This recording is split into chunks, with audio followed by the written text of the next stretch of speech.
9 secretos y mentiras de la Revolución Mexicana que no nos enseñan en clases. Bienvenidos a Brothers y Nopal Sisters a este nuevo video del Nopal Times Tops. Mi nombre es Marvin Lara y el día de hoy te hablaremos de algunas curiosidades sobre la Revolución Mexicana que seguramente no sabías. Como por ejemplo, que Francisco I. Madero tenía contactos del más allá, o que el revolucionario Pancho Villa trabajó como actor de Hollywood y varias cosas desconocidas del histórico Emiliano Zapata. Así que quédate atento a este video que aquí te lo voy a contar. Para la elaboración de este video nos basamos en artículos escritos en la Mediateca INAH, Red Ilse, Infobae, así como del libro El héroe entre el mito y la historia de Federico Navarrete Linares y Guilherme Olivier, de la editorial Centro de Estudios Mexicanos y Centroamericanos. Así que una vez aclarado lo anterior, ponte cómodo llegar a la botana que aquí comenzamos.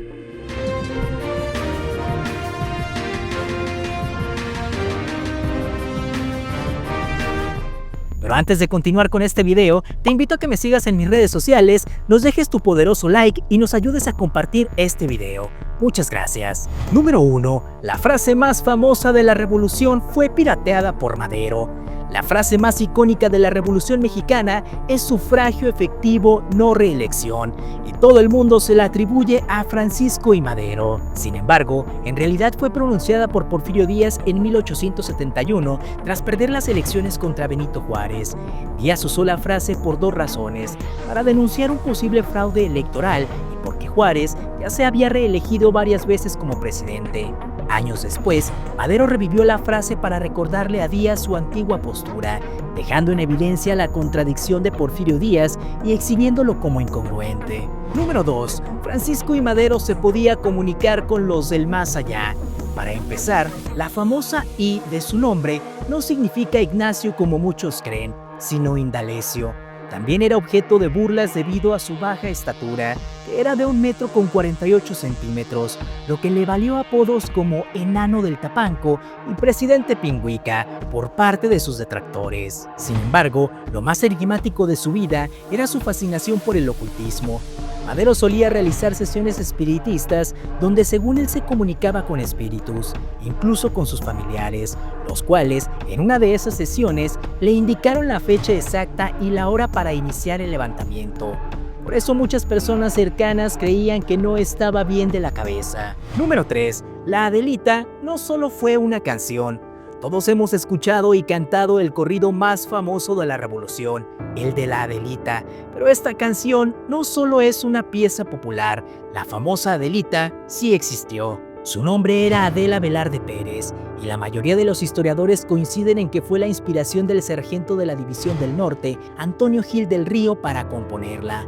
Este militar estaba enamorado de la enfermera, quien a los 13 años trabajaba en la Brigada de la Cruz Roja, acompañando al ejército revolucionario en sus campañas por el norte del país. Adela Velarde fue reconocida en 1941 como veterana de la revolución por su incansable labor y la oposición al gobierno de Victoriano Huerta, y recibiendo en 1962 la Legión de Honor Mexicana. Número 4. Emiliano Zapata en realidad no era pobre y era fanático de la comida francesa. La mayoría de los mexicanos piensa que Emiliano Zapata era tan pobre como los campesinos que luchaban a su lado en el sur del país, pero la realidad era muy distinta. Zapata provenía de una familia acomodada con tierras y caballos. Sin embargo, todo cambió cuando fue acusado del rapto de una joven de la clase alta y se unió al ejército federal para combatir a los maderistas. Pronto desertó al enterarse de que le habían despojado de sus tierras, lo que lo llevó a formar su propio movimiento en el sur bajo la famosa frase de tierra y libertad. Aunque esta frase se le atribuye a él, originalmente fue pronunciada por el ruso revolucionario Alexander Herzen. Además, la famosa historia de su rechazo a sentarse en la silla presidencial cuando él y Villa entraron triunfantes a la Ciudad de México en 1914 es cierta. Mientras estaban en el Palacio Nacional, Villa invitó a Zapata a sentarse en la silla del Águila, pero Zapata se negó diciendo: "Esa silla está embrujada, porque aquel que se sienta ahí, al levantarse, se convierte en malo". Y si creías que para ser fiel seguidor de Zapata había que amar el pozole y el tequila, te sorprenderá saber que Emiliano Zapata era gran aficionado a la comida francesa y al coñac. Número 5. El presidente que duró la mitad de tiempo de un partido de fútbol. Pedro Lascurain tiene el récord mundial como el presidente constitucional que menos tiempo ha durado en su cargo, apenas 45 minutos. Este breve periodo ocurrió en 1913, tras la renuncia de Francisco I. Madero, y sirvió para dar paso a Victoriano Huerta. Durante su fugaz mandato, la única acción de Lascurain fue nombrar a Huerta como secretario de Gobernación, para luego renunciar y permitir que Huerta asumiera la presidencia de manera legal y constitucional. Número 6. Pancho Villa trabajó como actor de Hollywood. Francisco Villa, el caudillo más famoso de la Revolución Mexicana, no nació con ese nombre. En realidad, su verdadero nombre era Doroteo Arango, pero decidió cambiarlo y dejarlo atrás después de ser acusado de un delito. Además de su papel como revolucionario, Pancho Villa es el personaje de la Revolución Mexicana más representado en la historia del cine. De hecho, llegó a aparecer en una película de Hollywood interpretándose a sí mismo. En 1914, la productora estadounidense Mutual Film Company filmó una película de ficción sobre él, titulada La vida del general Villa, y además también llegó a obtener contratos de $50,000 a cambio de la filmación de sus batallas, grabaciones que serían utilizadas para la misma película La vida del general Villa. Sin embargo, había ciertas condiciones, como por ejemplo, que las batallas solo podrían filmarse durante el día, que las escenas fueran exclusivas para la productora, que entregaran los mejores ángulos y que tomaran algunas decisiones militares que convenieran al guión de la empresa para la realización de esta película.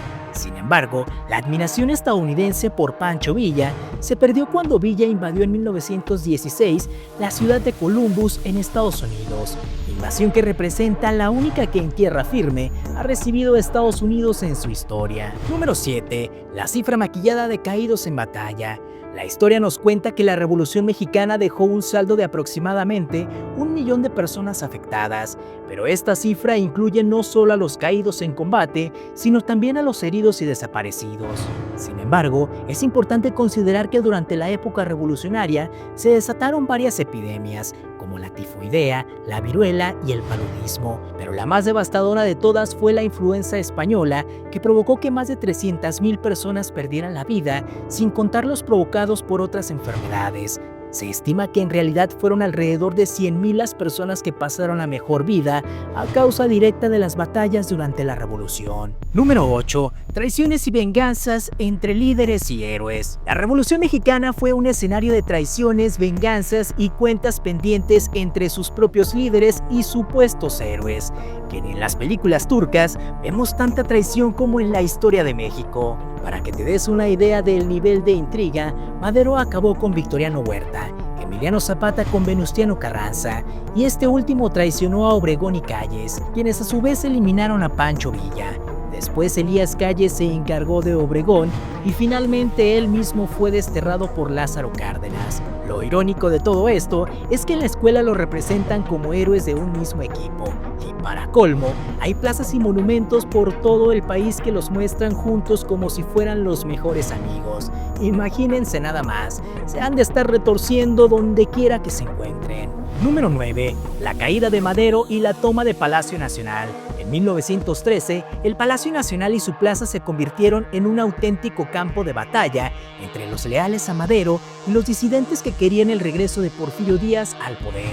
En la madrugada del 9 de febrero, Madero recibió una llamada desde el Palacio de Chapultepec informándole que el Palacio Nacional había sido tomado y luego recuperado tras un enfrentamiento que buscaba derrocarlo. Inmediatamente, Madero cabalgó hasta el Palacio Nacional escoltado por cadetes, lo que se conoció como la Marcha de la Lealtad, y nombró a Huerta defensor de la plaza. Los feroces enfrentamientos continuaron en el centro de la Ciudad de México durante varios días, hasta que el día 19 de febrero, es decir, 10 días después, el traicionero de Victoriano Huerta hizo que los rebeldes tomaran el Palacio Nacional con Madero adentro, quien fue hecho prisionero junto a su vicepresidente Pino Suárez, y ambos fueron privados de la vida el día 22 de febrero de 1913, siendo este uno de los pasajes más oscuros de la historia de nuestro país. Muchas gracias no para el brother sino para el sisters por ver nuestro video, y como siempre la opinión más importante es la tuya, por lo que te pedimos que nos dejes en los comentarios qué opinas de que el líder Madero creyera en los espíritus y fantasmas.